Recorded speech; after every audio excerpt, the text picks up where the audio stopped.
So today, excited kami kasi pupunta kami kay Diwata Pares.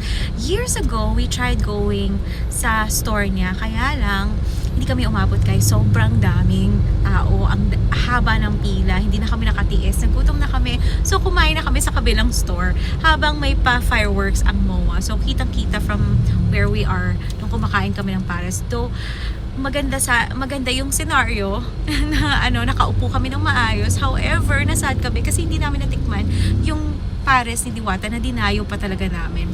Pero tignan mo nga naman kasi nandito na siya sa General Trias and malapit na siya sa amin. So excited na kami na makakain talaga ng legit na Diwata Pares. And yun guys, samahan nyo kami. Mag-alas 12 na. Actually, 1 minute na lang alas 12 na ng tanghali. And, hi! Gutom na kami guys. So, samahan nyo kaming kumain.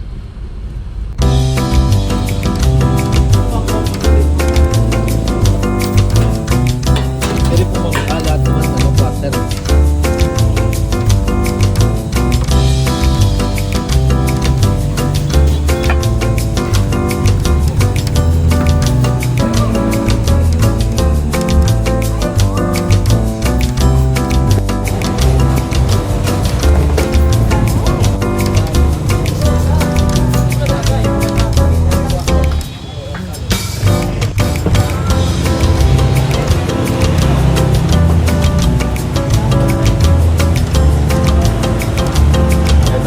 Diwata Pares.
Sobrang sarap. Kaya pala binabalik-balikan guys.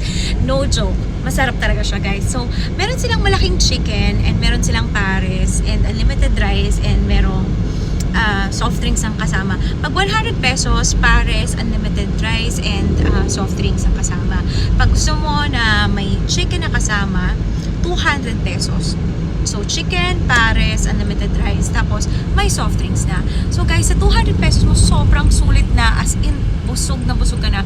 Nabusog talaga kami guys. And so yun guys, when it comes naman dun sa pagkain mismo, sobrang sarap niya.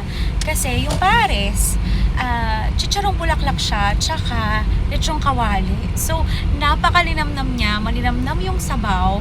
Nung nilagyan ko siya ng kalamansi, lalong nag-elevate yung sarap niya guys.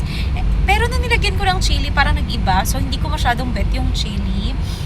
Siguro, siya naman gusto niya yung chili. So, kanya-kanya sigurong preference guys. Pero ako, kasi mahilig ako sa maasim. So, nung nilagyan ko ng maasim na kalamansi, syempre, ang sarap. And, meron din sila doon garlic na, ano ang tawag doon? Ginasa ng garlic na, ano yun? Garlic? Fried garlic? Fried garlic. Oh. Meron din silang chili fried garlic. So, lahat ng, ay may condiments pa sila, may toyo pa sila kung gusto nyo mas maalat pa siguro. So, ako, ang nilagay ko lang talaga kalamansi. Tapos, later on, trinay ko na may chili, hindi ko nagustuhan. Pero, yung kalamansi, ang sarap, guys. So, sobrang sulit, nakakabusog, parang babalikan mo talaga. Babalikan. Oo, babalikan. Hindi ko in-expect. Kasi parang sabi nila, normal lang. Parang, pero nung kinain namin, parang, masarap nga. Kasi nga naman, sino ba namang aayaw sa chicharong bulaklak? Tapos, parang lechong kawali. And then, parang, yun, tapos meron ka pang unlimited soft Right. drinks and unlimited... Hindi unlimited rice. rice. Meron ka pang unlimited rice, tapos meron ka pang soft drinks. So, unlimited sabaw. Pwede kang humingi ng Masarap, sabaw. sulit, malinis. Yes, malinis. Nakatakip po yung mga pagkain, hindi po siya exposed. Yeah, tsaka yung mga naka-plastic talaga yung mga bawat serving, ganyan. So, nakakatuwa naman. Tsaka, yung place mismo, hindi maalinsangan. Kumbaga mainit, pero hindi siya ganun kainit. Kasi maraming puno sa kabilang kanto. So, I think yun yung Paaliwalas. paaliwalas, tsaka nagpapaano ng hangin. Kasi ang lalaki ng mga puno sa kabila. So, yun guys, I am so happy na nakakain na kami finally. Babalik pa ulit kami na discover namin na sobrang lapit lang pala talaga niya sa amin. So, babalik pa ulit kami. Hindi namin naabutan si Diwata, so that's so sad. Kasi syempre, parang nilook forward din namin kung makikita namin siya today.